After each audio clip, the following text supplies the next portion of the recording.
नमस्कार। मैं बहुत दिनों के बाद एक कहानी लेकर आई हूँ आप लोगों के लिए। इसका कर्ज कौन देगा। बहुत पुराने समय की बात है। एक गांव में एक भले आदमी गंगाराम का देहांत हो गया था। तो जैसे ही उस आदमी के परिवार वाले उसकी अर्थी को शमशान ले जाने लगे, तभी अचानक एक मोटे ताजे सेठ ने अर्थी का एक पांव पकड़ लिया और बोला कि मरने वाले इस गंगाराम से मैं 2 लाख रुपए कर्जा मांगता हूँ। इसीलिए पहले मुझे मेरे पैसे दे दो, तभी मैं इसकी अर्थी को शमशान ले जाने दूंगा। अब तमाम लोग तमाशा देख रहे थे। तभी उनके 3 बेटे ने कहा कि हम तुम्हारा कर्जा नहीं देंगे। पिताजी का कर्जा पिताजी जाने, और वैसे भी अब वह तो दुनिया में ही नहीं है। अगर तुम्हें उनकी अर्थी ले जानी है तो ले जाओ। यह सुनकर पूरा गांव गंगाराम के तीनों बेटों पर थू थू कर रहा था। अब गंगाराम के तीनों बेटे कर्जे को देने से पीछे हट गए। तब गंगाराम के भाइयों ने कह दिया, जब बेटे कर्जा नहीं दे सकते तो हम क्यों किसी का कर्जा भरे। अब गंगाराम की अर्थी को वहां रुके बहुत समय हो गया था। तभी यह बात गंगाराम की इकलौती बेटी तक बात पहुंच गई। तो वह भागी भागी अपने पिताजी की अर्थी तक पहुंची।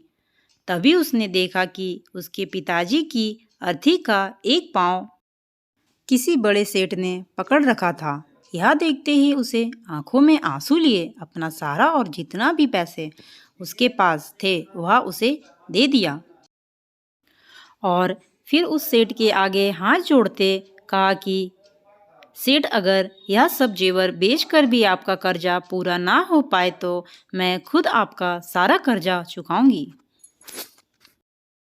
मगर समय मेरे पिताजी की अंतिम यात्रा को मत रोको। तभी सेठ ने गंगाराम की अर्थी का पांव किसी और को पकड़ाकर उसकी बेटी के पास आकर बोला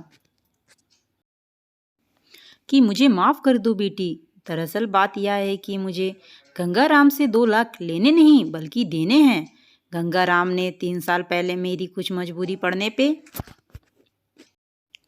अपनी एक जमीन बेचकर मुझे यहाँ 2 लाख रुपए दिए, और वह तो इतना अच्छा आदमी था कि मुझसे 1 रुपए भी कभी ब्याज नहीं लिया। और जब मैं आज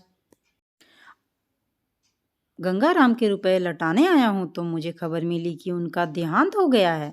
इसीलिए मैं बड़ी ही सोच में पड़ गया था कि अब ये रुपए मैं किसको दूँ। इसीलिए मैंने यह खेल खेला ताकि गंगाराम जी की यहाँ 2 लाख रुपए घर के एक ऐसे सदस्य के पास जाए जो वाकई में उनको प्यार और उनकी इज्जत करता हो। और बेटी, आज तुमने यह भी साबित कर दिया कि अपने माँ बाप को एक बेटे से बहुत ज़्यादा एक बेटी ही प्यार करती है। इसीलिए यह 2 लाख रुपए मैं तुम्हें सौंपता हूँ। काश तुम जैसी बेटी हर घर पर हो जो अपने पिता की इतनी इज्जत करती है। यह सब देखकर गंगाराम के बेटे और भाई का सर शर्म से नीचे झुक गया। वाकई में दोस्त, यह बात तो एकदम सच है कि एक माता पिता को बेटे से ज़्यादा बेटी ही प्यार और उनकी इज्जत करती है। इसीलिए दोस्तों, बेटी पढ़ाओ और बेटी बचाओ। धन्यवाद। वीडियो कैसा लगा कमेंट में ज़रूर बताएं।